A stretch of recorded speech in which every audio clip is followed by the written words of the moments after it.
Hi, my name is Matt Allner, and I'm the founder and lead consultant of Leadership and Legacy, an organization that was designed specifically to work with businesses, churches, education institutions, and youth sports organizations, where our ultimate goal is to help people be more dynamic in their daily workings with each other. We strive to work with leaders and individuals to help them reach their full potential, and in doing so, we help them to fill a void that so many of us often feel day to day that we have. In helping people fill that void, we try to remove people from the meism of our society that it promotes so often on a day-to-day basis. And in doing so, we encourage people to look at what others' needs are first, to put others before self, and to put selfish ways aside. In a culture and in a society that has encouraged so much individualism, we're encouraging people to be more team-oriented. And our trainings are very dynamic. We focus on reflection, we focus on team building, we focus on fun activities, but we really engage people in psychology that digs deeper into the hearts and minds of what people truly are looking for in their lives. Today we're going to do a weekly reflection, and I'm going to create a challenge for you on service before self. And in this challenge, I'm going to encourage you to not only do the challenge with 3 people, but to report back to us on how things went, what went well, what didn't go well. And so there'll be a short presentation before the challenge, and I hope you enjoy this. Again, thank you for taking a look at our company and considering us for your services.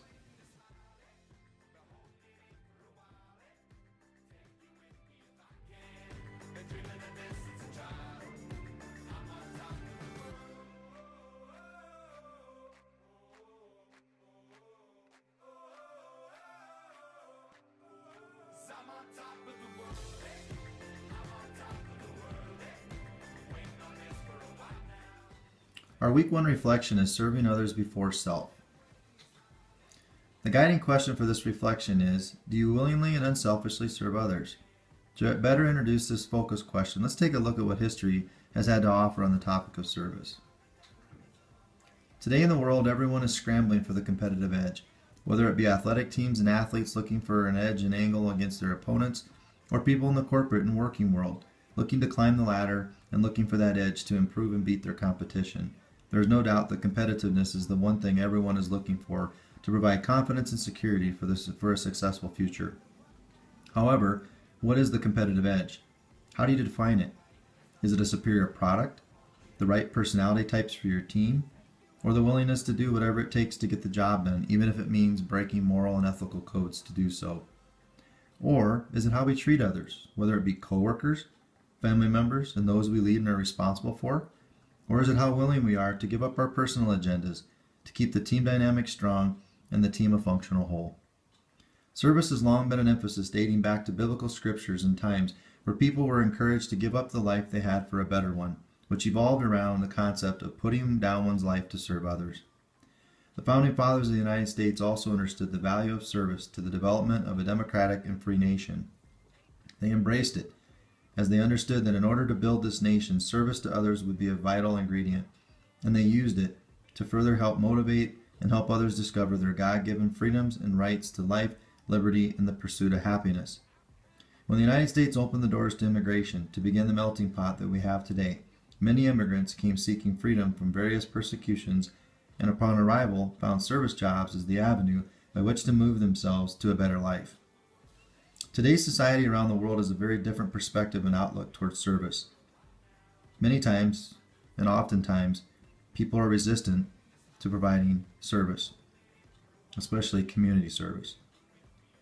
To those who believe in service, it is more than troubling to see this trend that is increasing globally. As an American, my focus is on what I can do personally in my own life, as well as my ability to use my talents and skills to motivate others to change their perspectives and turn this around in the United States and then in the global community. And it starts with how we choose to first think about service, and then how we decide to talk and discuss it. How we think and then how we discuss and talk about it leads to our actions on how we pursue service to others.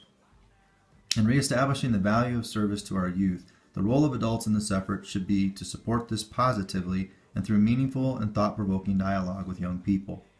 There are so many opportunities within a given day to do this. Just take the opportunities right in the home and neighborhood where you live today? How many people could just use some help and service? Service that would show respect and honor towards our elders and those who may be younger and in desperate need.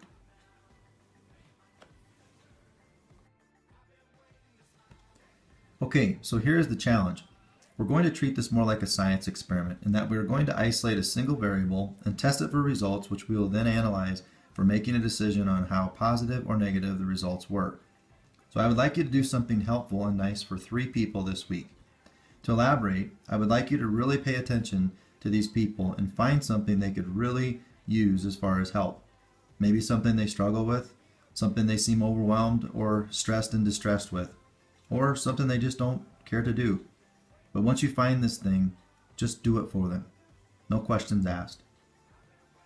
And something more.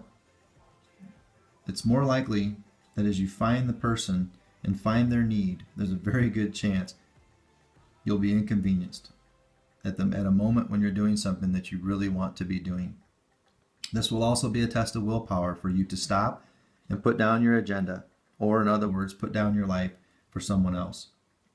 If you feel like journaling and making some notes about the outcome of your effort, please feel free to do so, as the reflection aspect of this experience is a very beneficial part.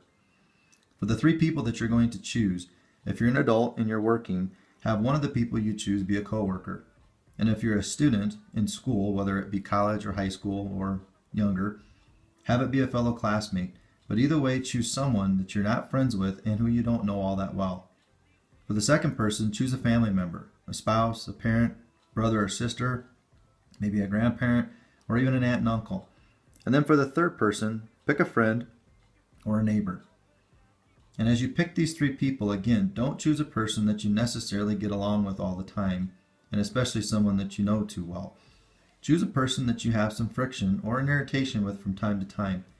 As Jesus said in his Sermon on the Mount, if you love those who love you, what credit is that to you? Even sinners love those who love them. If you are willing, I would like you to send me a message via our company webpage to let us know about the outcome of your efforts, as we'd like to anonymously share any story you're willing to give us permission to, whether it's a story of success or one that wasn't. Just go to www.leadershipandlegacy.net and go to our contact page to send us your story of how your challenge went. Remember, everyone, whether you succeed or not in the objective is not the end-all goal. You will have succeeded simply in your effort to try to do good and to serve others. And by doing it, you're leading by example. Again, the objective of the effort is to change the way we think, the way we talk, and then the way we act about the idea of serving others. Good luck with everything, and thanks for listening to our weekly reflection and challenge. This is Matt Allner with Leadership and Legacy, and go make it a great one.